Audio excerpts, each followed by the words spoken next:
I'm Davy, and I'm awesome!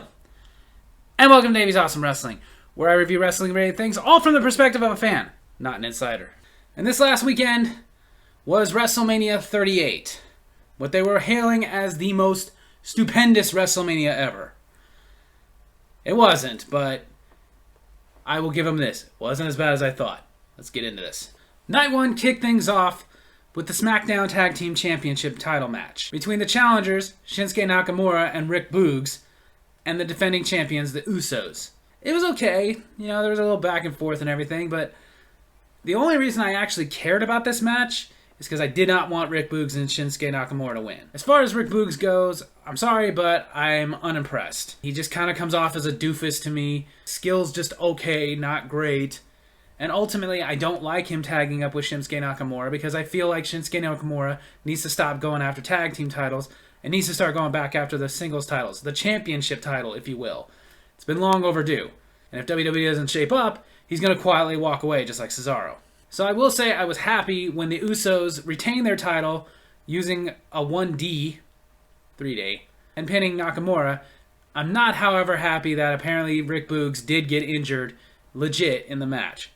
But still didn't want the titles to change hands in this case, so gonna have to give this one at least a 3 out of 5. Yeah! Second match, not only a match I didn't care about, a rivalry I don't care about. Since it started, Happy Corbin versus Drew McIntyre. It was okay. Nothing particularly wrong with it. I just don't care. In my opinion, the entire rivalry has just been stupid and a waste of Drew McIntyre's time.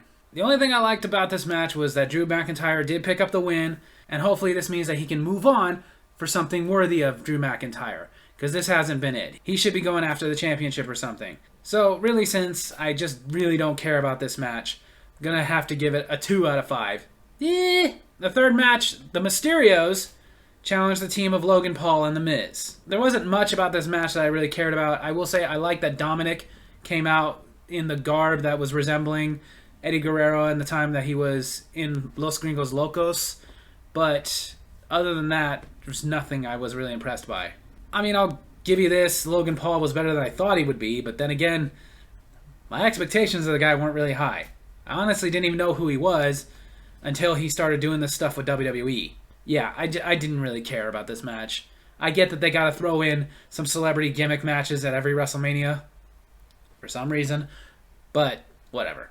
I am happy, though, that Logan Paul wasn't the one who got the win over the Mysterios. It was The Miz. And then it was a little satisfying watching The Miz turn on Logan Paul and give him a skull-crushing finale at the end. So for that, I will give this one barely, but I will give it a 3 out of 5. Yeah! Then for the Raw Women's Championship, Bianca Belair challenged champion Becky Lynch. It was really good, like they've had before at Extreme Rules. A lot of back and forth, a lot of drama. And I will say, as much as I don't know if this story was necessarily told right, it ended right, because it ended the way it needed to end, with Bianca Belair getting her KOD finisher on Becky Lynch and winning the championship. Clean and decisive. Since SummerSlam leading up to this match, it was great that it ended the way it did, because I'm not going to lie, I was worried that they were not going to put Bianca over in any way, shape, or form. Like, if they even had her win the championship, I was worried they were going to do something like she just got a sneak fluke victory type roll-up. But no, again, clean, decisive, definitive, the way it should be. Not to mention, this was just a really great match. So, this one I will give a good 5 out of 5. Yeah! And then number 5, Seth Rollins versus the mystery opponent, which turned out to be Cody Rhodes. I will say I wasn't surprised that it was Cody Rhodes, since that rumor had been floating around since he left AEW. Granted, leading up to it, the rumor was also like, maybe it's not Cody Rhodes, maybe it's Shane McMahon, or maybe it's the returning Elias. This was the best of those scenarios. Cody Rhodes. What I will say I was surprised about was I was surprised that they had Cody Rhodes come out to his American Nightmare gimmick with the music and everything. And I will admit, such a great match. It was fantastic. Like, honestly, I wouldn't have known who was going to win if it hadn't been spoiled for me. But despite the fact that it had been spoiled for me, I couldn't take away from how great this match was.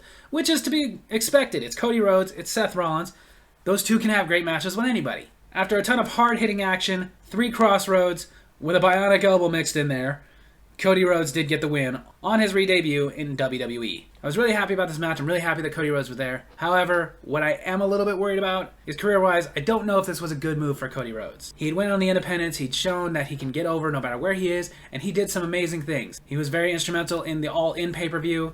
He helped create AEW. He made himself a huge name in the industry without being in WWE.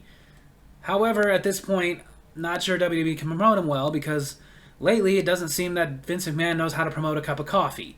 But this match alone definitely got a 5 out of 5. Yeah! Then for the SmackDown Women's Championship, which I will say I was surprised that they did both the main women's championships on the same night. But okay, Ronda Rousey, the winner of the Women's Royal Rumble, challenged Charlotte Flair. Now, I won't take anything away from the match itself, but it was an extremely disappointing loss for Ronda Rousey. I really, really did want Charlotte Flair to lose because I'm so sick of this way that they promote her as being unbeatable. I'm going to start calling her Charlotte Lesnar. It's ridiculous. Charlotte Flair is good, but she is not as good as they make her out to be. And ultimately, to me, to have that big fanfare of Ronda Rousey coming back at Royal Rumble, winning the Royal Rumble and everything, to have her lose like that, I don't know. To me, that was just bad storytelling. Didn't make any sense to me. Even though that was a very disappointing loss, would normally get me about a 2, but because of how good the match itself was, I gotta let it at least squeak by with a very slim 3 out of 5. Yeah! And then the main event of the night was the special KO show where Kevin Owens brought out special guest Stone Cold Steve Austin. Which I will say at first was a little odd that they would end WrestleMania with the talk show segment. Like, back in the day, they had Piper's Pits in WrestleMania, but they didn't end WrestleMania with a Piper's Pit. But it turned out that this was all a ruse for Kevin Owens to challenge Stone Cold Steve Austin to one more match, no holds barred, which Austin accepted. It was cool, and it was nostalgic, but I wouldn't say it was as great as everybody was saying on the internets. Like, everybody was sitting there going like, oh, this was so good, Austin still got it. Not taking anything away from Austin. He retired 19 years ago because of a broken neck, and I don't imagine that neck has gotten better with age. But, like, them saying this was same old Austin, no, it really wasn't. He was kind of slow. It had been obvious that he hadn't wrestled in a long time. But I will say this.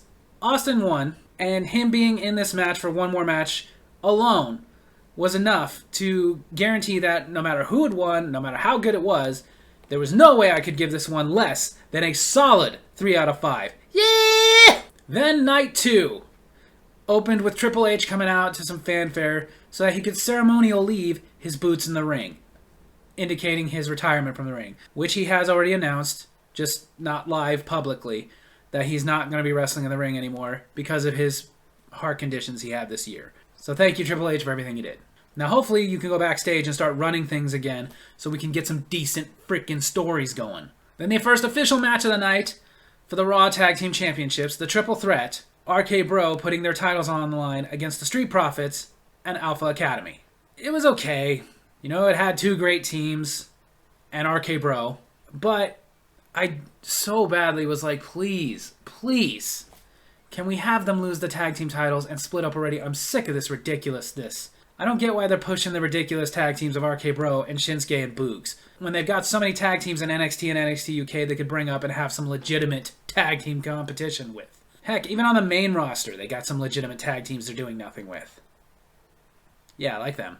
But no, sadly, it ended with Randy Orton getting his RKO on Chad Gable and getting the pin. And then after the match, Gable Steveson, their new assignee, the Olympic gold medalist, came out and got insulted by Chad Gable, a former Olympian himself. And of course, that didn't end well for Chad Gable. So overall, I can't deny that this match gets at least a 3 out of 5. Yeah! And then the second match, probably the match I cared about least out of all 2 nights, was Omos versus Bobby Lashley. The match that was set up the Monday before WrestleMania because Bobby Lashley was returning and they had to give him somebody, and no. I really don't think I could have cared less about this match. If you've been watching, you know I'm not the hugest Bobby Lashley fan, but if he has a decent match against a decent opponent, I can get into it, but I am an anti-Omos fan. Omos is awful. There's really nothing to him except he's 7 feet tall, but he's slow, he's clumsy, he's not impressive at all. He's honestly like their next version of the Great Khali. I mean, I will admit it was a little bit of a role reversal as Lashley was the one that was being dominated instead of doing the dominating. And I am glad that Lashley won, but still, didn't care about this match at all. Honestly, this would have been the one that back in the day of when I couldn't pause the TV probably would have been the moment I got up to go pee. So, 1 out of 5.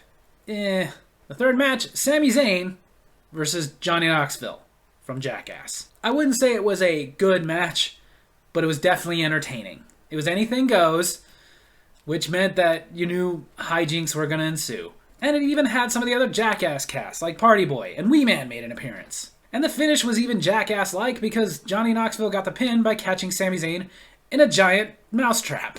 So this one, again, the only appeal it had was it was making me laugh the entire time. That alone, I guess I gotta give it a 4 out of 5.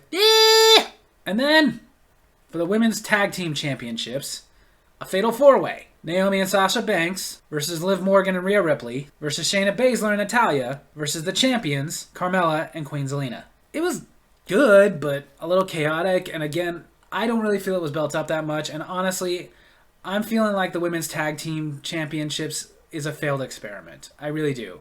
Because they're not making any real tag teams. It's all makeshift tag teams.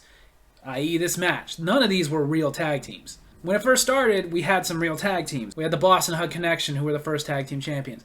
We had the Iconics. We had the Kabuki Warriors. And then even on NXT, the only real tag team are the champions. Everyone else is a makeshift. I don't think for the Women Tag Team Championships are working. I think WWE probably be better suited to take a page out of AEW's book and get rid of the tag team titles and come up with a mid-card title for the ladies. Give them something else to do. This match did end with some sweet tag team moves onto the champions and getting them the decisive win and becoming the new tag team champions. I'll give it at least a 3 out of 5. Then one of the matches I was anticipating, AJ Styles versus Edge. Edge with this new darker persona is really cool. And I was salivating at the two of these guys fighting. And it was a great match, which we expected. A lot of back and forth, a lot of drama. Had an unexpected end, though, as Damian Priest came out to distract AJ Styles right before he went for the Phenomenal Forearm and got caught with a spear on the way down, getting Edge the win. And apparently setting up an alliance between Edge and Damian Priest. Good for Damian Priest. Is there anybody else better suited for him to be under the learning curve with? Now, only thing is, I was expecting this match to be a lot better. Maybe that was just my expectations, but it was still really good. But I wouldn't say worth a 5. But definitely a solid 4 out of 5. Yeah! And then a match that I was actually surprised they put on WrestleMania. Ridge Holland and Sheamus versus the New Day members, Kofi Kingston and King Woods. Which I will say was kind of cool that in tribute to Big E, who's still out on his neck injury, they came out in gear that was inspired by Big E, but I don't know. This match, I was, again, surprised. Why would you put this on here? Not to mention, I'm not a fan of this whole Sheamus and company thing. I like Sheamus, but I'm not at all impressed with Ridge Holland. I kind of look at him, and again, I'm like, the only thing to you is that you're big. And I really don't like what they've been doing with Pete Dunne, calling him Butch. I don't like the name. I don't like the persona. I don't like that he's reminiscent of Spike Dudley. I hate it. They could have done so much with Pete Dunne by leaving him the way he was. You had to change his name so bad, you could have just called him Peter or Dunn or something like that. You didn't have to freaking call him Butch, of all things. Because a little guy like that calling himself Butch seems like a joke, in my opinion. It was also a quick match where New Day lost and didn't like this match at all. I really wish they would have left it off the card. 1. Yeah. Then, Austin Theory versus Pat McAfee. It was pretty good, but I wasn't surprised that Pat McAfee was good. They kept making it out like, oh my gosh, can you believe how good he is? Yes, I can, because I watched him wrestle Adam Cole. Also, I really felt like if they were going to give the win to Pat McAfee, they could have done better than him just getting a schoolboy roll-up. It was a little disappointing. I figured they should have given him some kind of finishing move. So, I don't know. If you were going to do this, do it right. That's all I'm saying. But that match easily earned its 3 out of 5. Yeah! And then afterwards, Pat McAfee kind of got in the face of Vince McMahon, challenging him to an impromptu match, which, thanks to Theory, Vince McMahon won, mostly just taunting him. And then Stone Cold Steve Austin came out and stunned both Theory and McMahon in what is being touted as the worst bump ever taken by Vince McMahon. It was such a weak-looking stunner. Even Mick Foley thought so. Then the main event, what they've been hailing as the biggest match in WrestleMania history, even though we'd have already seen it at WrestleMania, the title unification match, Universal Champion Roman Reigns and WWE Champion Brock Lesnar. I don't get how you can call this the biggest match in WrestleMania history when it's a match we've seen many, many times. Again, even at WrestleMania. I also love how they kept saying this is the first unification match ever. No, actually it's not. It's the third. Are you forgetting about when Chris Jericho unified the titles? Or when later Randy Orton did? This is the third time you guys have done this. It's not the first. It wasn't monumental. This match is honestly the biggest reason I was not excited about WrestleMania. Because the main event of the entire 2 nights was something I had seen done to death. Was something I was not excited for. And they kept trying to shove it down our throats that we should be excited for it. Well, sorry, I wasn't. Get over it. You gave us a bad main event. There were so many better things you could have done than this. The only thing that saved it a little bit was I was very happy that Roman Reigns won. I did not want yet another accolade being just handed to part-time Lesnar. Roman Reigns is now the unified, Universal, and WWE champion.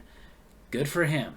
Now it's time that Roman Reigns drops the title because it's been going on too long and it's getting ridiculous. And it's also time for Brock Lesnar to go take another vacation and probably come back and resume this rivalry at SummerSlam because you guys are that out of ideas.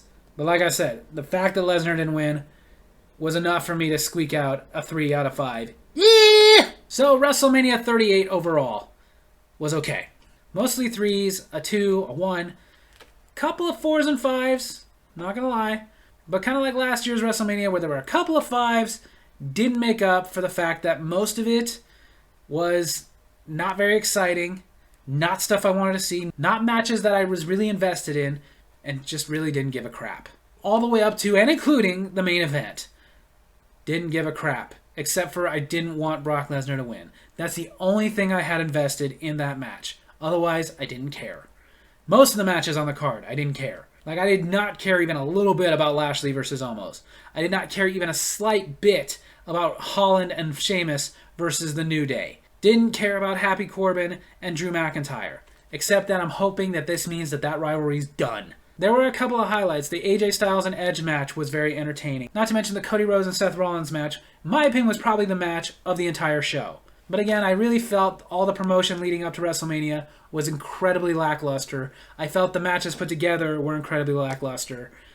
So, I will say this was a little bit better than WrestleMania 37, but not a whole lot. Still not something I would have really invested in. Like, if I didn't have the WWE Network, I wouldn't have watched WrestleMania because there's no way I would have spent $60-$70 on that pay-per-view. So, overall, I give WrestleMania 38 a 3 out of 5. Yeah! There you have it. That's my wrestling review this week. I hope you guys enjoyed it. And if you did, make sure to hit like, hit subscribe, hit that little bell so you get notifications for when I post new videos, and leave a comment. This is the video to tell me what you thought of WrestleMania 38. Love you guys.